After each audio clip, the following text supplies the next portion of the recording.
Ya, selamat siang semuanya. Saat ini saya berada di areal kawasan hutan ya. Kebetulan di sini ada pelangnya, pelang informasi terkait dengan kawasan budidaya kehutanan.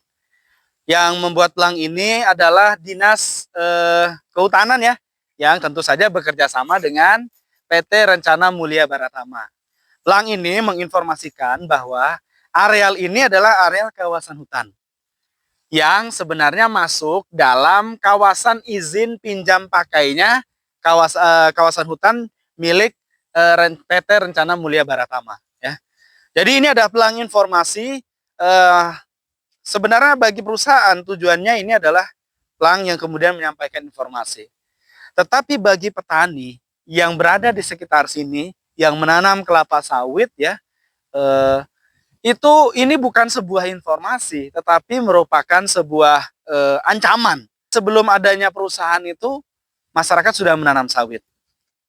Konyolnya, masyarakat tadi diusir dari lahan yang mereka tanami kelapa sawit tadi atas nama kawasan hutan, kawasan budidaya kehutanan.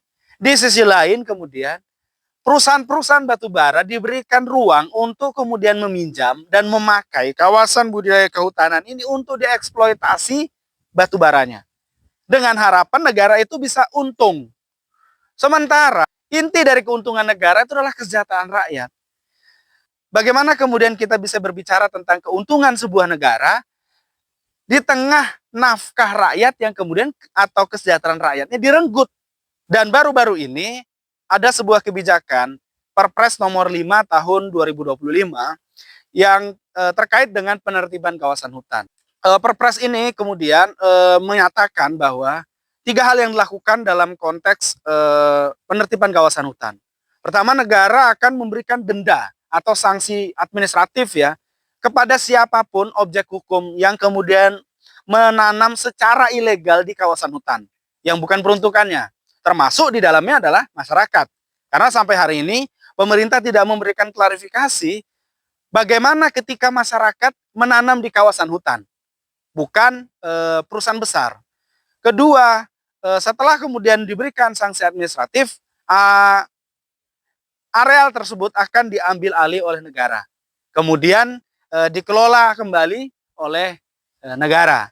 Nah, kita tidak tahu bagaimana kemudian negara mengelola areal yang sudah ditanami kelapa sawit ini oleh masyarakat dan perusahaan eh, dengan baik dan benar. Siapa yang mengawasi, bagaimana prosesnya, kita tidak pernah tahu. Tidak pernah dijelaskan secara detail oleh pemerintah.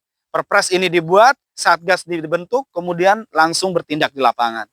Nah, saat ini kita kemudian berhadapan dengan situasi di mana eh, Satgas ini seacap kali keluar dari konteks. Jadi misalnya seperti ini.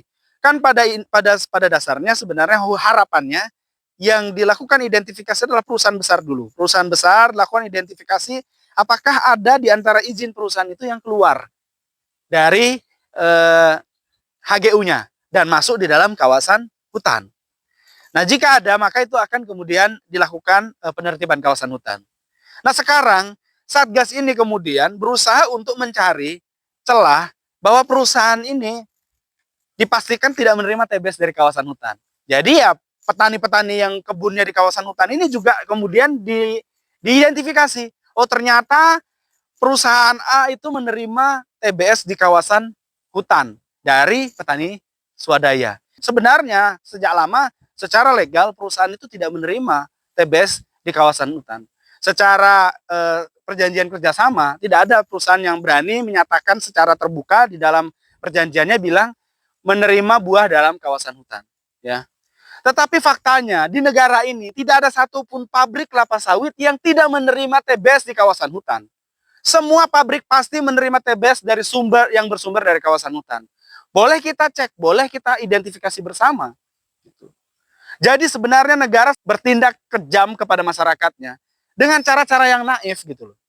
Jadi menurut saya yang dilakukan harusnya adalah memastikan jika memang lahan itu sudah tidak dimungkinkan lagi untuk kemudian dibebaskan sebagai areal penggunaan lain, ya udah bebaskan, berikan itu kepada rakyat. Jangan rakyat dihalang-halangi memanfaatkan lahan, di sisi lain diberikan karpet merah jalan tol kepada perusahaan-perusahaan pertambangan. Ini sebenarnya sudah secara prinsip-prinsip Pancasila sudah tidak berkeadilan gitu. Sangat tidak berkeadilan. Dan oleh karena itu kami menggugat Perpres nomor 5 tahun 2025 ini agar ditegakkan seadil-adilnya. Dan jika Satgas menemukan kebun-kebun masyarakat yang berada di kawasan hutan, Satgas wajib untuk kemudian bertindak dan melaporkan agar kawasan itu dibebaskan sebagai areal penggunaan lain dan kemudian rakyat diberikan keleluasaan untuk kemudian menguasai lahannya. Dengan begitu, TBS yang dikatakan ilegal dan haram ini tadi tidak ada lagi. Yang harus ditertibkan adalah perusahaan-perusahaan besar. Dan apabila pemerintah masih bertahan dengan kebijakan ini, maka kami menuntut pemerintah harus membagi HGU perusahaan-perusahaan besar itu untuk masyarakat. Supaya masyarakat tidak berkebun lagi di kawasan hutan dan berkebun di kawasan yang legal. Ganti semua kebun yang kalian ambil dari kawasan hutan tadi, berikan masyarakat HGU yang sudah kalian obral kepada perusahaan-perusahaan kelapa sawit besar. Dan kami harus bilang kami tidak cukup terima, tidak cukup menerima pertambangan batu bara.